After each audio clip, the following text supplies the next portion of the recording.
Are they standing there? And they're not in. Hey, did someone turn your light up? They put their up. Oh, okay. Why? What? Yeah, turn that off. Yeah. That looks terrible.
Has he been over there? He's not in the shop. He could stand. There's just more space on that side.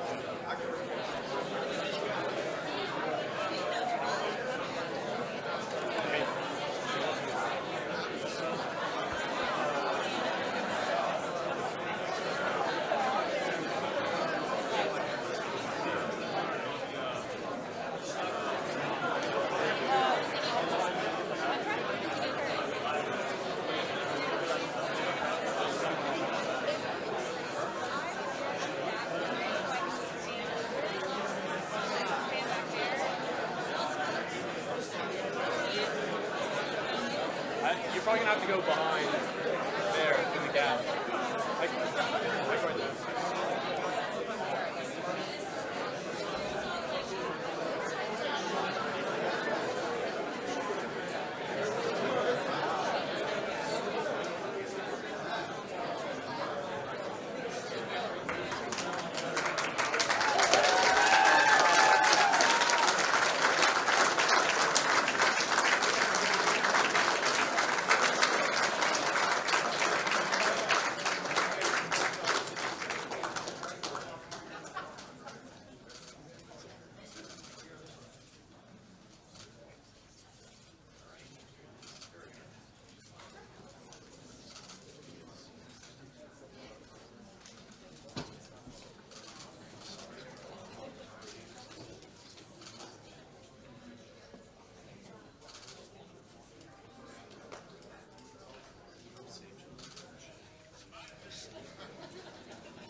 Well, I want to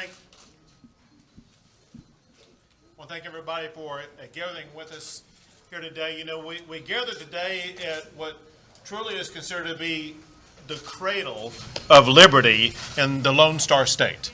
Yeah.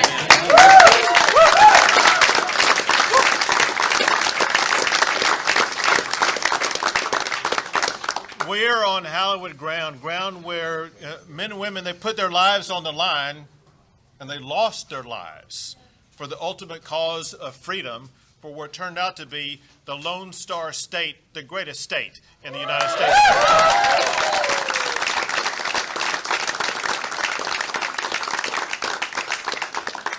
They fought for freedom. They fought for liberty. And that included the freedom to be able to carry a weapon. And they knew the reason why somebody needed to carry a weapon was far more than just to use it to kill game that they would eat. They knew as much as anybody the necessity of being able to carry a weapon for the purpose of defending yourself against attacks by others.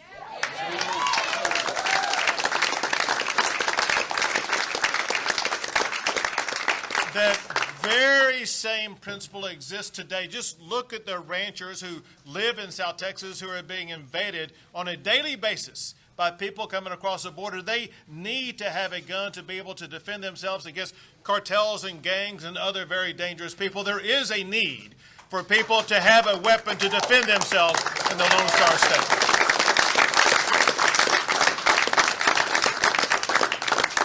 And when you consider that, you can understand why we are pushing back against this narrative across America, where people are saying from the federal level to the local level that Second Amendment rights are under assault, that government officials are saying, heck yes, government is coming to take your guns. Texas will not let that happen.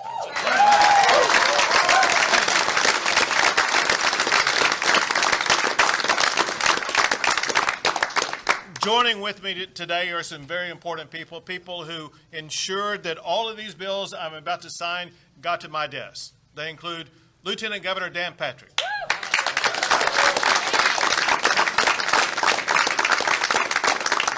Speaker Dade Phelan,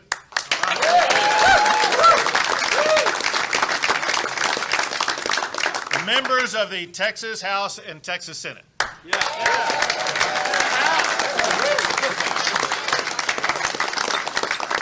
We have some very special guests with us today who are very interested in this.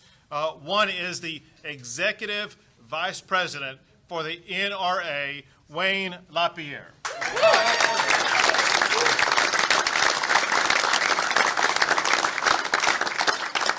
We also have somebody with us that I presented a Medal of Honor to, a Medal for Courage here in the state of Texas.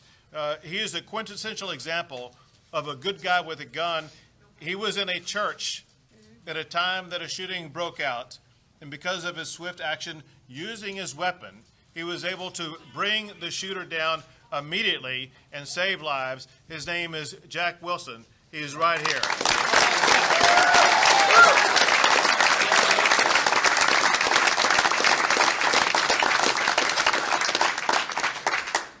This session, what the people behind me did, they built a complete barrier around gun rights in the state of Texas, and today I'm signing 7 laws that protect Second Amendment rights in the Lone Star State.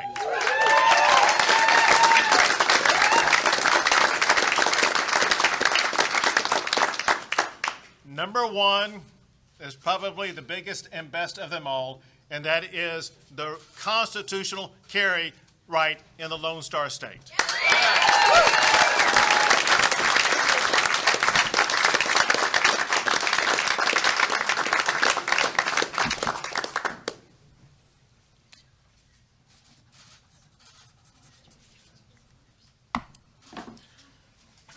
Constitutional carry is now law in Texas.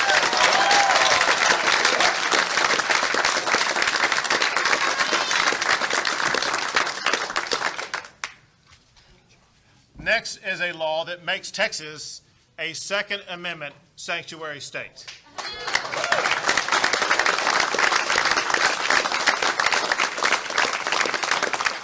This helps to shield Texas and Texans from overreaching federal government laws that we will not allow any Texan to enforce in the Lone Star State. You're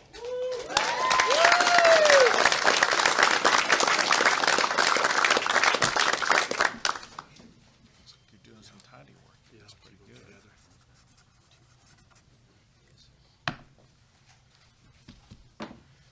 Texas is now a Second Amendment sanctuary state.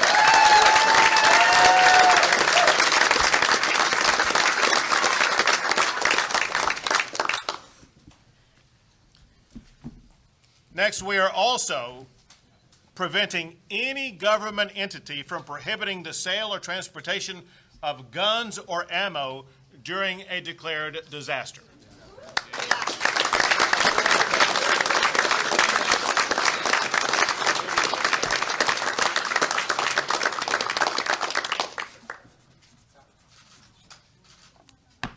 These yours? I'll just give them to you right now that you're here.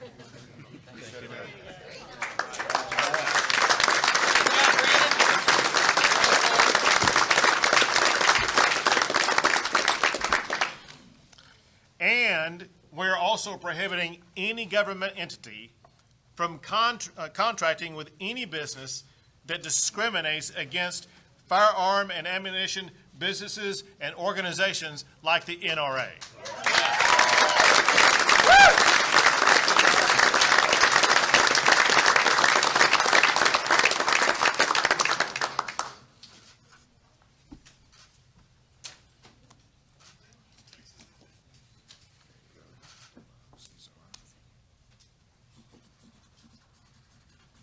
Governor, we'll take those. Yours? Who else? Right here, right behind you. There we go.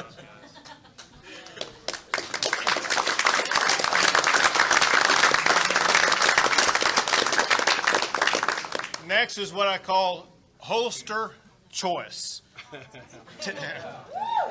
Texas eliminated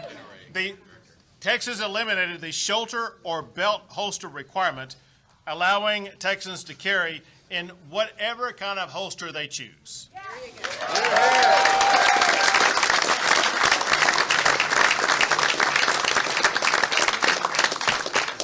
Yes. Thank you. Who's with you? I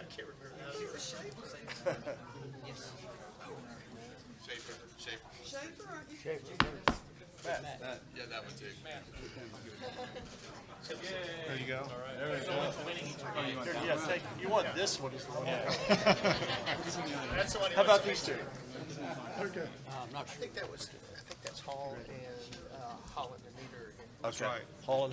They're not, yes, sir. Okay. Yes, sir. Listen, we're not done yet. Dave, will you keep Justin? Two more. I'll get Bob's too. So this is an interesting factoid. So this year, Texas passed 7 laws protecting gun ownership rights in Texas. Last session, we actually passed 10 laws protecting gun owner rights. And so the two sessions combined 17 laws passing gun rights in Texas. Surely there's no state in America that's ever done as much protecting gun rights in their state.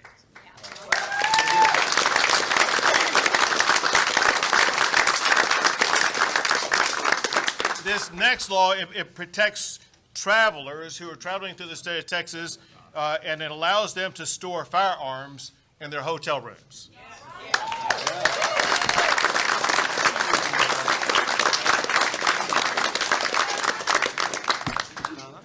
There you Thank go. you, sir. Of course. Who's with you, Donna? Oh, a repeat offender. Yes, sir. We like Texas safety. There you go. Thank you. You stay in the hotel room? This is now law in the Lone Star State.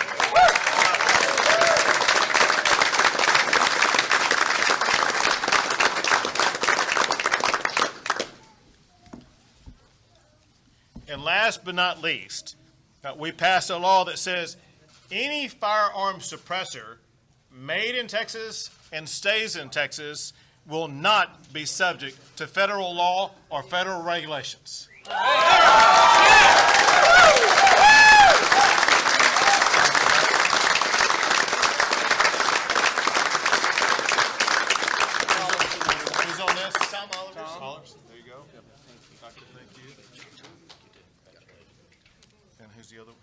signature. Again, a repeat offender. There you go.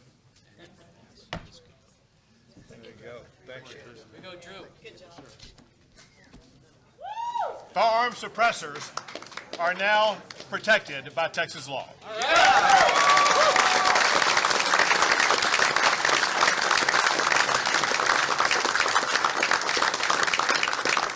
I'm now going to open it up to other folks who are here at the podium with me, beginning with Lieutenant Governor Dan Patrick. Thank you, Governor. This would be a day that Travis and Bowie and Crockett would be proud.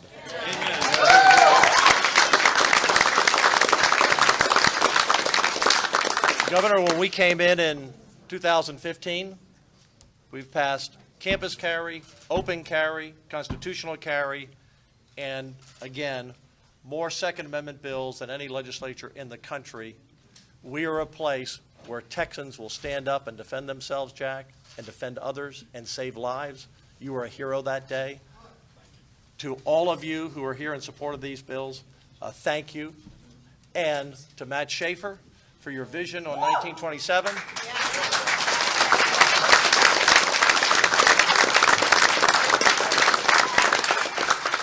To Senator Swartner for 1927. And our Senators Springer and Campbell and Brandon Creighton, who are all here. As the NRA said, I believe, Wayne, this was an unprecedented, record-setting session for any state, not just Texas. That's right. And I want to thank the NRA, because without your help, we couldn't have gotten it done. 1927 is a model for the nation. Let's get the other 29 states to join the first 21 and get this done.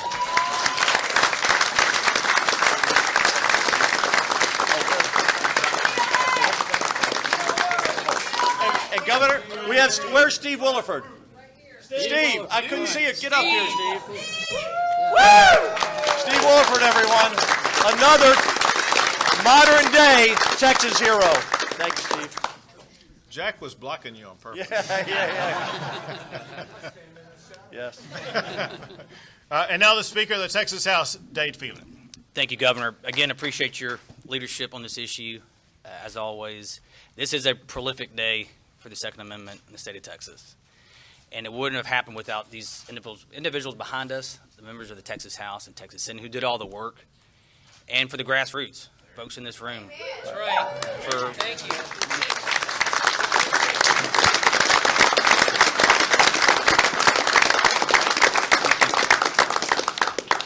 NRA, Gun Owners in America, and other groups that were in constant contact with all of our offices to get all of these bills across the finish line. But particularly Matt Schaefer and Charles Swartner for 1927, which was a bill I joint authored years ago. And my only regret this session is I couldn't vote for these bills. Maybe I'll go enter my name in the journal before it's too late. But I would love to vote on these really monumental, prolific gun bills. And so, again, I'll save this for Davy Crockett when I run into him at some point in time, one of these days. But thank you. Thank you, Speaker.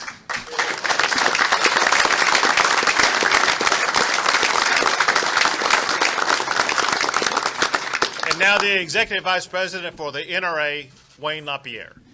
I would just like to thank Governor Abbott, all the individual citizens all over Texas that came out to support this legislation, all the leaders in Texas and the legislature and that led the way. Freedoms Americans really agree on overwhelmingly are their constitutional right to own a firearm and their right to defend themselves and their families. And it's an increasingly dangerous world. People want to be able to protect themselves, and thank God Texas is leading the way for the country in making that possible.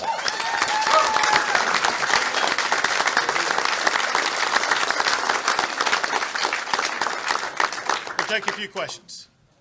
Governor, did you choose San Antonio instead of Austin for the ceremony because of the mass shooting that happened last week and that left one person? Next question. So, you must be from out of state because.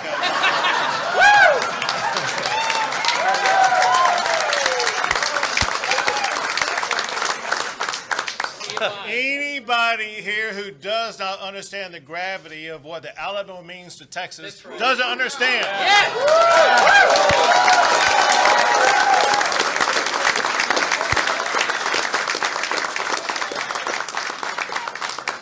You could say that I signed into law today some laws that protect gun rights. But today, I signed documents that instilled freedom in the Lone Star State. And that's what the Alamo represents.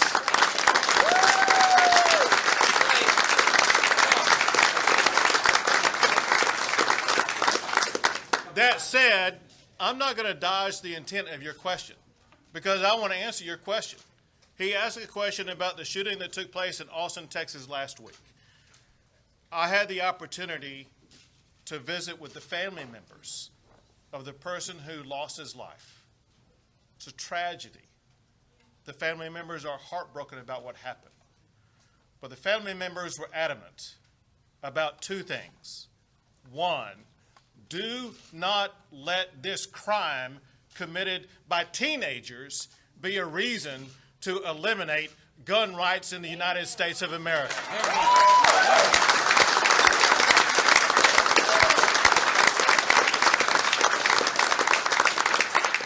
A second thing they told me is they were adamant also that they were against policies that defund police in our cities, like what happened in Austin, Texas.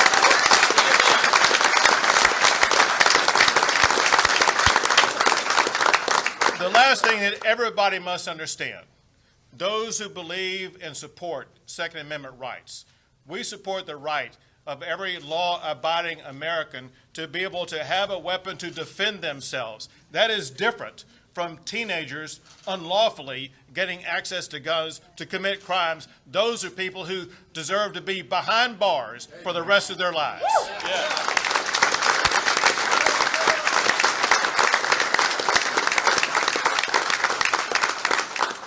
Few more questions. Governor Patrick, one of the gun laws that you discussed in recent years was extending background checks to stranger-to-stranger sales.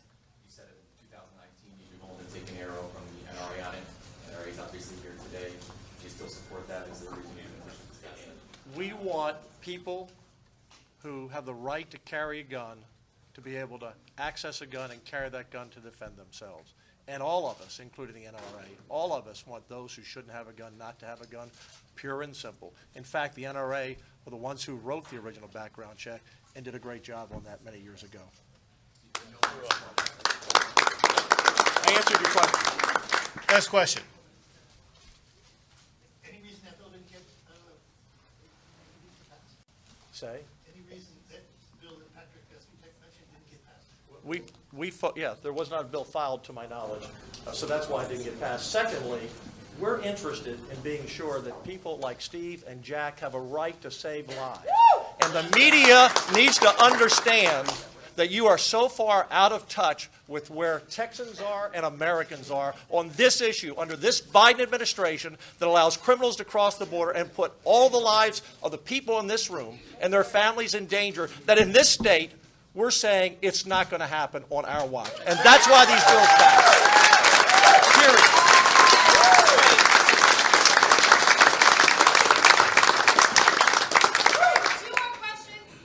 So your view is No, so you got a chance already. Some other hands up. Go ahead. Yeah, go ahead. When will all of these go into effect? All right, so here's the deal. The way the law works in the state of Texas, if you get 2/3 of the vote in the House and Senate, it goes into effect immediately. Otherwise, it goes into effect September 1. Right now, I don't know the vote count on any of these. These are all September 1. They're all effective September. I believe. Is that correct? All in September 1. All effective September the 1st. Last question? Governor, I know in your remarks you mentioned the ranchers down in South Texas, and that's a topic that we really are covering. 12 counties have come to you and asked you for help. What is your message now that this bill is in place for those ranchers that starting on September 1st will be able to arm themselves and protect them? So if I'm understanding you correctly, you're talking about the counties who are asking for the help of the state of Texas to help those counties protect, secure the border. So it's my understanding there's actually more than 12. But I've already declared a disaster for 34 counties. We're recalibrating and we are increasing the level of the disaster declaration. It's my understanding as of yesterday, there were at least 25, maybe more than 25 counties who are asking for the increased disaster declaration, where we will be taking a tougher stance, providing more resources to arrest more people who are coming across the border, as well as to start using in those counties that are a part of this disaster declaration, use those counties to build the border wall in the Lone Star State.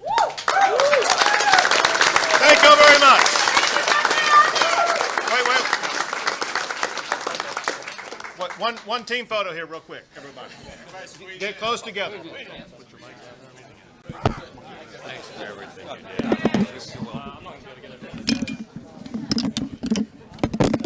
Thank you, Doc Anderson. Woo!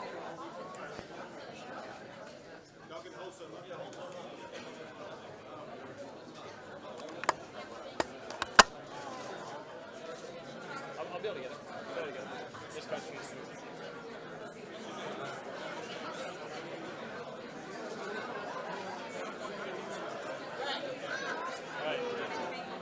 right up here. This guy in the gray, want to look at him. All right, right up here. Ready? 3. All right, right up here. 3, 2, 1.